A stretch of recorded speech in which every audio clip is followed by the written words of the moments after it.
Довольно много времени мы уже провели в музее Барджелло, но ведь Барджелло музей энциклопедический, как выразилась однажды его директор Паоло Д'Агостино. Мало того, что это лучший в Италии, а значит и в мире, музей скульптуры, мало того, что там потрясающая коллекция резьбы по кости, так ведь там еще удивительная, редкая коллекция майолики, о которой мы еще ни слова не сказали. Вот это безобразие мы и попытаемся исправить в новом фильме. Ну, или двух, как получится. И, как всегда в нашем разговоре, мы будем время от времени отлучаться в другие музеи, в частности, в некоторые из тех, в которых нам раньше побывать не довелось, для того, чтобы сравнивать, дополнять, задавать вопросы. И снова разговор этот будет поневоле краткий, всего ведь не объять. И новые материалы все время прибывают.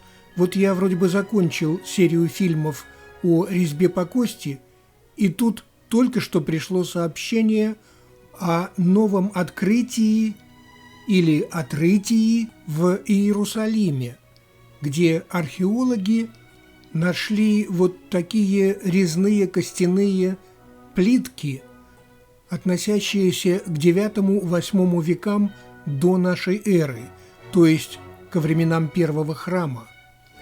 Так что обо всем не расскажешь. Так вот, майолика. Майолика – это специальный вид керамики, и тут надо сказать, что это не первый мой фильм о керамике. В моей тосканской серии есть фильмы из Монтелупо, это такой городок, где люди занимаются в основном керамикой. Есть там фильм и из мастерской Барджоли. В сицилийской серии есть фильм из Калтаджероне, столицы сицилийской керамики. Есть фрагменты, касающиеся керамики, и в фильмах из Флоренции, из путешествия по винодельням Кьянти. Дело в том, что керамика – это такая страсть моей супруги, поэтому в путешествиях и в музеях мы всегда обращаем особое внимание на керамику. Теперь, самая древняя профессия – это вовсе не та, о которой все привыкли думать. Самая древняя профессия – это профессия гончара. В самом деле, очень рано люди поняли, что если кусок глины попал в костер, то он затвердел, и его теперь можно использовать, либо как какое-никакое оружие, либо как кухонную принадлежность, тарелку там, нож. А тогда, может быть, если у него немножко загнуть края перед тем, как в костер положить, то и кувшин получится. К году 3000 до нашей эры был изобретен гончарный круг. Я уж не говорю о появившихся гораздо раньше обожженных глиняных табличках, которые использовались для письма. Но, и это удивительно, намного раньше, гораздо раньше появились произведения искусства из керамики, такие как, например, вот эта Венера в одном из музеев Брно. В общем, как бы то ни было, сегодня, исследуя времена доисторические, то есть до появления письменных документов, археологи выясняют, как жили люди в основном по 3 видам артефактов: захоронения, кости животных, употреблявшихся в пищу, и черепки, останки, так сказать, древнего гончарного производства. Как, например, вот эти 6-5 тысячелетия до нашей эры. Эти снимки я сделал в совершенно замечательном археологическом музее в Реджио на юге Италии. Великолепный, замечательно устроенный музей с огромным количеством экспонатов. Во всем, что касается Магна Гракия или Магна Греча, трудно представить себе что-нибудь лучшее, хотя и в других музеях есть замечательные вещи. А возвращаясь к археологии, именно по этим 3 группам артефактов археологи выяснили, например, кем были народы моря, наводнившие Восточное Средиземноморье 14 веков назад. Чаще всего их сегодня считают греками, поскольку керамика, найденная на побережье в их поселениях, явно греческая того времени. Более того, там же, в поселениях народов моря на восточном побережье Средиземного моря, найдено и огромное количество костей свиней, причем местное население свиней в пищу не употребляло, как не употребляет и теперь, а вот греки, напротив, таки да. Так что древняя керамика – это большое подспорье в выяснении нами своей собственной истории. Ну вот, а майолика – это, как я сказал, особый вид керамики. Обожженная глина вначале покрывается слоем глазури с добавлением олова, как вот в этом видео, URL сверху. Затем расписывается по-сырому, как фреска, яркими красками. Затем покрывается 2-м слоем глазури, свинцовой. И, наконец, снова обжигается. Ну, это в самых общих чертах.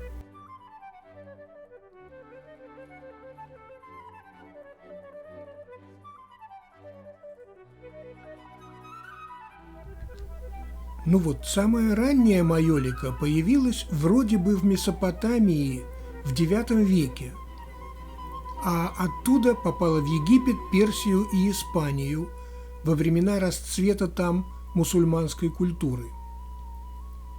Возможно, сам термин «майолика» произошел от Майорка, поскольку в средние века именно через Майорку валенсийская керамика попадала в Италию. В самой же Италии майолику стали производить более или менее во времена Возрождения, в конце XV – начале XVI веков, причем сразу в нескольких городах.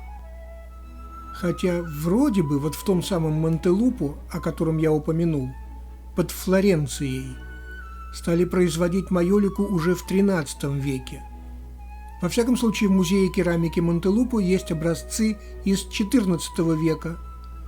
Правда, они не настолько артистически интересны, как то, о чем мы будем сегодня говорить.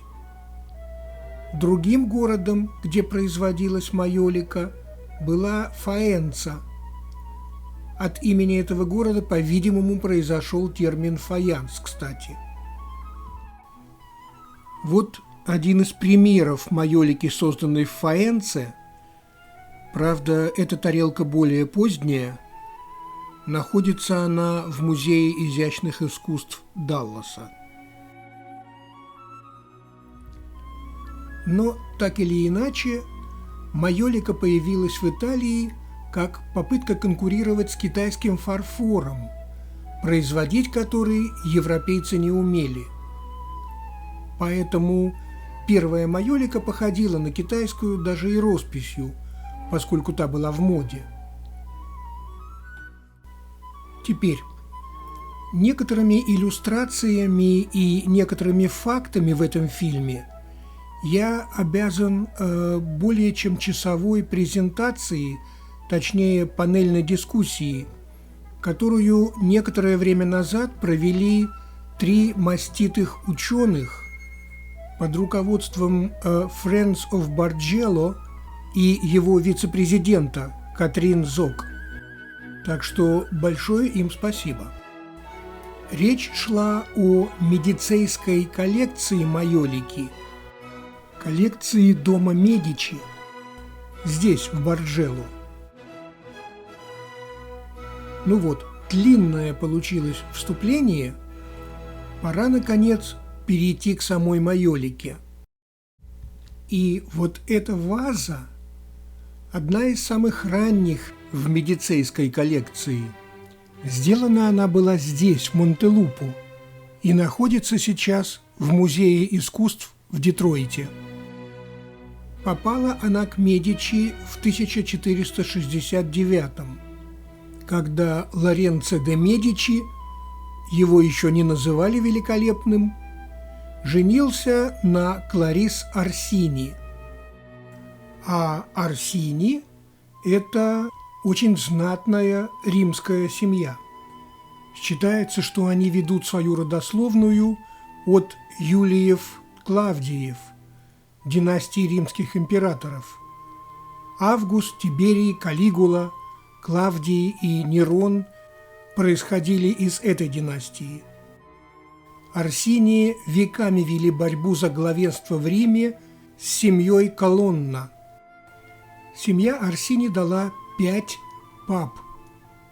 Для Медичи, которые стали важны реально не более века назад, породниться с Орсини было важно. Особой любви между супругами там, правда, не было, но это уже совсем другая история. Ваза эта очень редкая, потому что на ней 2 герба брачующихся семей. Слева Медичи, справа Орсини. А дело в том, что во время изгнания Медичи из Флоренции в конце XV века семейство Пацци потребовало уничтожения всей керамики с гербом Медичи, как и всего остального, связанного с Медичи, чтобы изгладить из памяти флорентийцев само даже это имя. Пацци были старыми врагами Медичи, и здесь нужно несколько слов сказать о заговоре Пацци. Дело в том, что к середине XV века очень серьезным врагом Медичи стал и папа по разным причинам. И к концу 70-х годов он руками семейства Пацци и одного из архиепископов, родственника Пацци, а также своего племянника, подготовил убийство тогдашнего главы семьи Медичи Лоренцо Великолепного и его младшего брата Джулиано. Убийство должно было произойти в кафедральном соборе Флоренции во время пасхального богослужения. Когда нанятые убийцы выяснили, где и когда они должны выполнить свою работу, они в ужасе отказались. Мало того, что церковь – место святое, и там убивать нельзя, так ведь дело еще и в том, что, согласно христианскому учению, во время Пасхи, во время, точнее, произнесения пасхальной мессы, Господь физически присутствует в церкви. И хотя наемным убийцам обещали полное отпущение грехов, они заявили: «Да вы что, ребята, какое отпущение грехов, когда я должен убить в церкви прямо перед глазами Господа нашего? Гореть мне в аду за это вечно? Нет». Вот такие спарафучили водились тогда во Флоренции. И тогда сами Пацци и их приспешники из нескольких знатных семей Флоренции решили сделать это сами. Видимо, не очень верующими были. Им удалось убить Джулиано и ранить Лоренцо. На теле Джулиано было найдено 19 ножевых ранений. Одновременно в городе начали происходить беспорядки, но больше ничего у них не получилось. Народ не поддержал. Многие из заговорщиков были казнены, но, тем не менее, когда примерно 15 лет спустя Медичи были на некоторое время изгнаны из Флоренции, Пацци попытались взять реванш, в частности, уничтожением самой памяти о Медичи. Так что это очень редкая ваза. Она весьма тщательно описана в каталоге коллекции Медичи на их вилле в Поджио-а-Каяно в каталоге 1494. У меня есть 2 фильма об этой вилле и о великолепном фестивале, который происходит там ежегодно. Это в серии фильмов о Тоскане. Ну вот, эта ваза исчезла, может быть, была продана, скорее всего, в конце XVIII века, когда в 1772 в Палаццо Веккио прошел аукцион. Мы о нем еще поговорим. В 1930-х только лишь она снова как-то выплыла на поверхность и была выкуплена музеем Барджелло. И форма, и роспись на этой вазе восходит к испано-исламским мотивам из района Валенсии. Там производили такую майолику. Этот стиль был модным и в Италии, изделия эти были дороги. Но достаточно, наверное, об этой вазе. Она и так завела нас в такую далекую историю. Давайте посмотрим теперь, как эта замечательная коллекция майолики в музее Барджелло развивалась. Потому что замечательная-то она сейчас.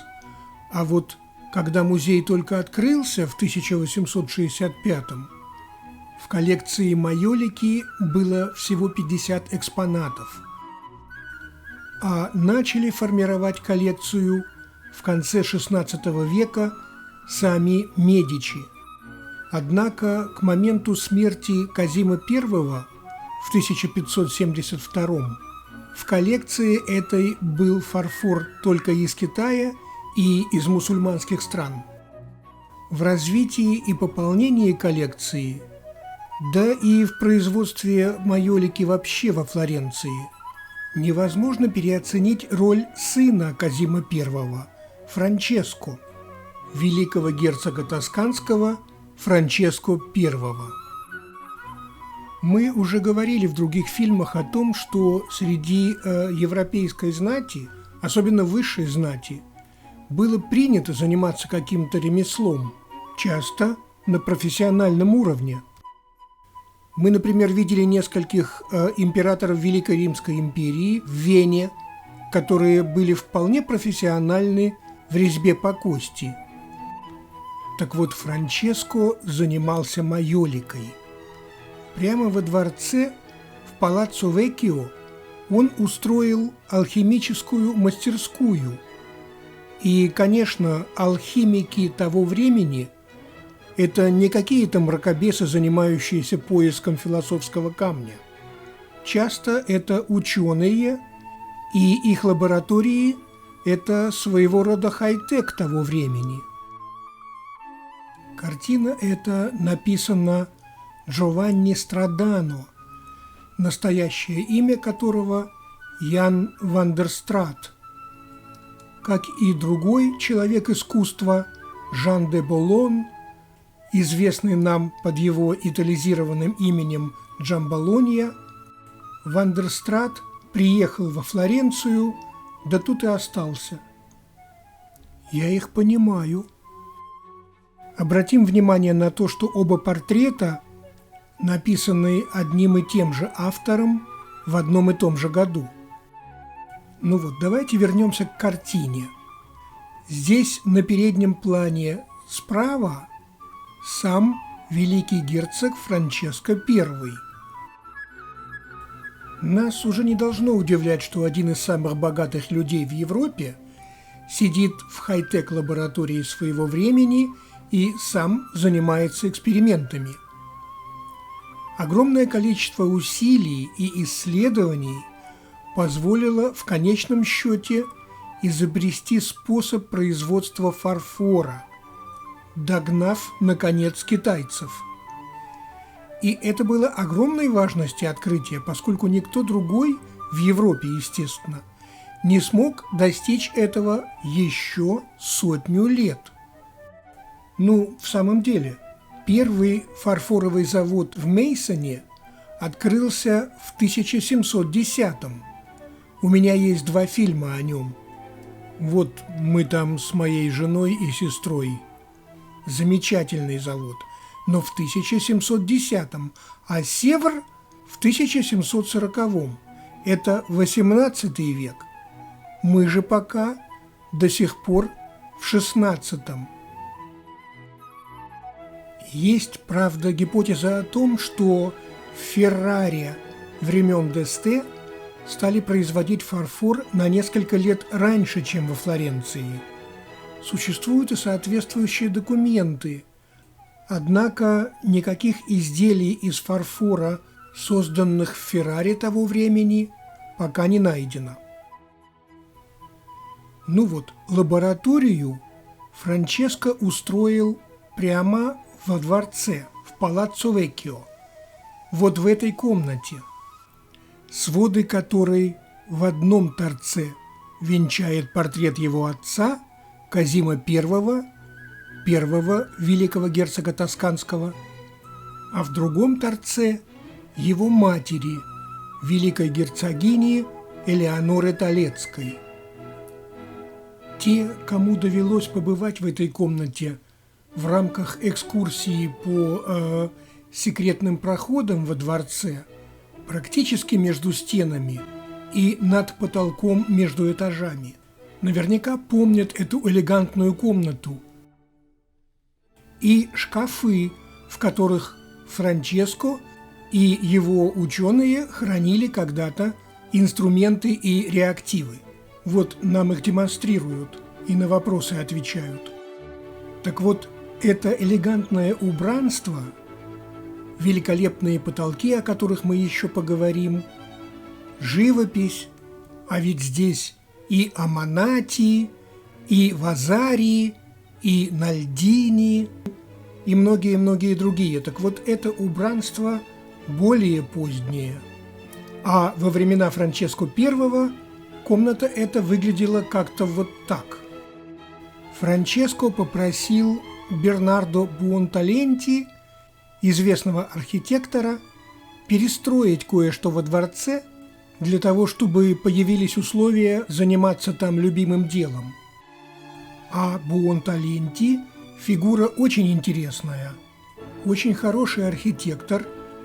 Те, кто были в Боболе Гарденс за Палаццо Питти во Флоренции, наверняка помнят его замечательный грот.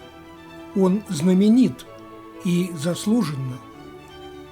Не все, однако, видели вот этот фонтан сразу за рекой.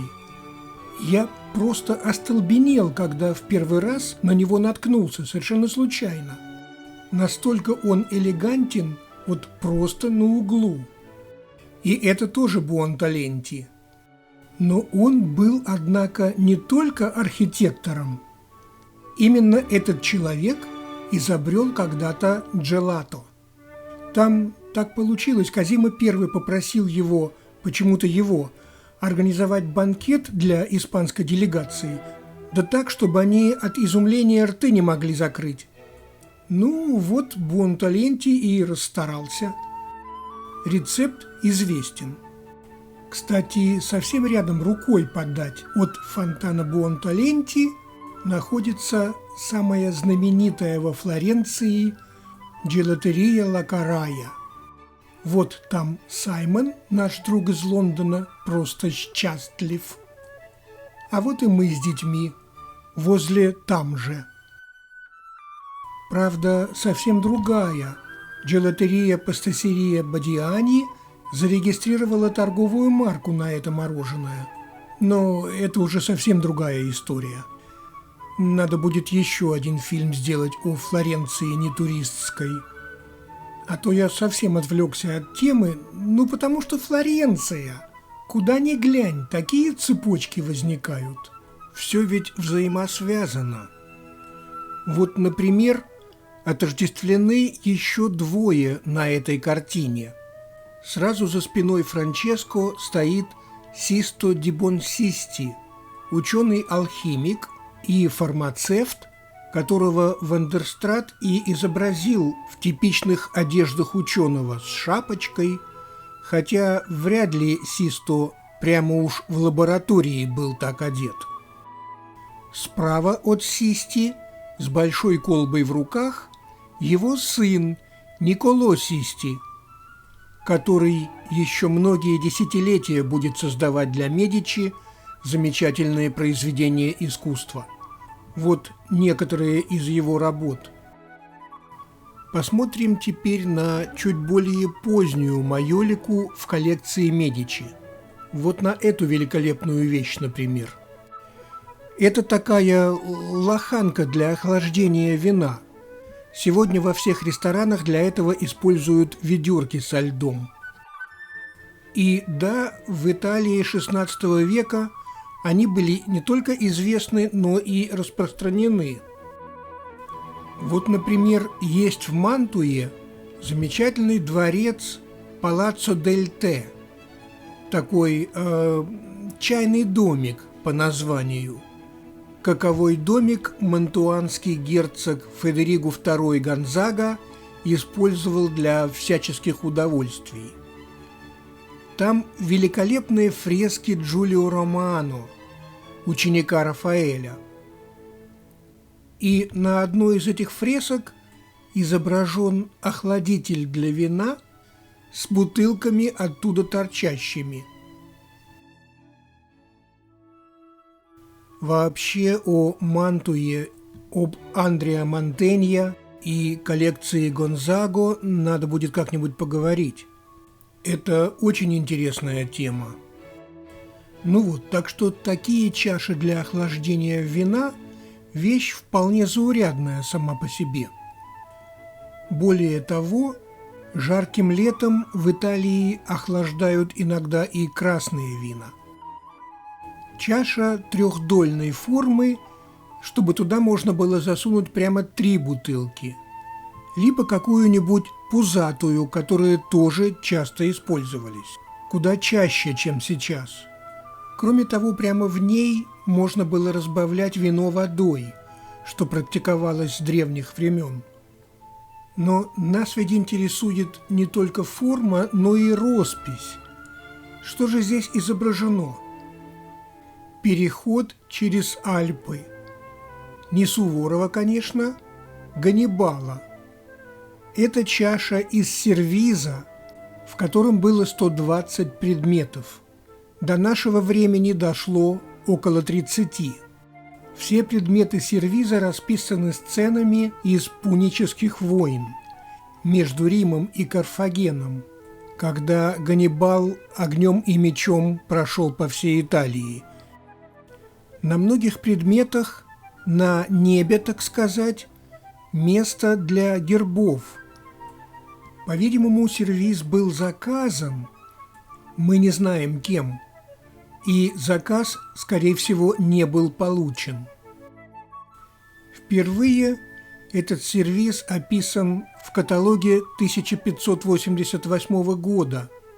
По-видимому, к этому времени сервиз был частью коллекции Медичи. Вот еще одна подобная чаша из этого же сервиза. Создан сервиз был в 1550-х в мастерской Фонтана, и это знаменитая мастерская.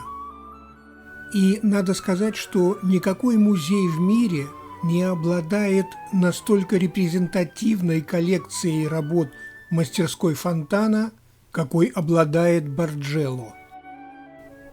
Что же это за мастерская и что это за семья? В 1510 году, даты все более или менее приблизительные, так вот в 1510 в Урбино появился некий Гвидо, 20-летний молодой человек, родом из Кастелдуранте. Это городок неподалеку, сегодня он называется Урбания. В Урбино его так и называли – Гвидо ди Кастелдуранте, то есть Гвидо из Кастелдуранте. Уже тогда он занимался горшечным делом, производством керамики. Практически сразу он женился на местной девушке, и в том же 1510-м у них родился старший сын Орацио, а потом еще два – Камилло и Никола. Вскоре он сменил имя на Фонтана, стал зваться Гвидо Фонтана. Вроде бы позже, к концу жизни, он снова его сменил на Дурантино, Гвидо Дурантино, поэтому на табличках у экспонатов можно встретить все три имени. Вскоре сыновья подросли, и вчетвером в своей мастерской они изобрели практически новый стиль – историато – произведение искусства из майолики, расписанных историческими, библейскими и мифологическими сюжетами. Вот один пример. Израилиты собирают ману небесную. Как известно, Моисей вывел племена израильские из Египта и 40 лет водил их по пустыне, чтобы вымерло поколение рабов. И в землю обетованную израильтяне вернулись людьми свободными. Так вот, когда весь хлеб вышел, Бог послал им ману небесную, такие маленькие шарики, которые годились в пищу. Существует, кстати, несколько таких естественно-научных объяснений этого явления, а многие наши пословицы и поговорки «с неба упадет», «ждать ману с неба», а также «Бог даст день, Бог даст пищу» происходят именно оттуда. Вот такие вещи производились в мастерской Фонтана. Во многом благодаря их мастерской Урбино стал центром такой майолики. Важно, конечно, и то, что Гвидо пользовался поддержкой тогдашнего урбинского герцога Гвидобальда II де ла Ровере. На самом деле ситуация с урбинским герцогством была очень сложной. Мы об этом еще поговорим. Во всяком случае, именно мастерской Фонтана был заказан в середине 30-х годов XVI века огромный на 120 предметов сервиз в том же стиле историато для знаменитого Ан де Монморанси. Вот, пожалуй, с этого сервиза мы и начнем наш следующий фильм.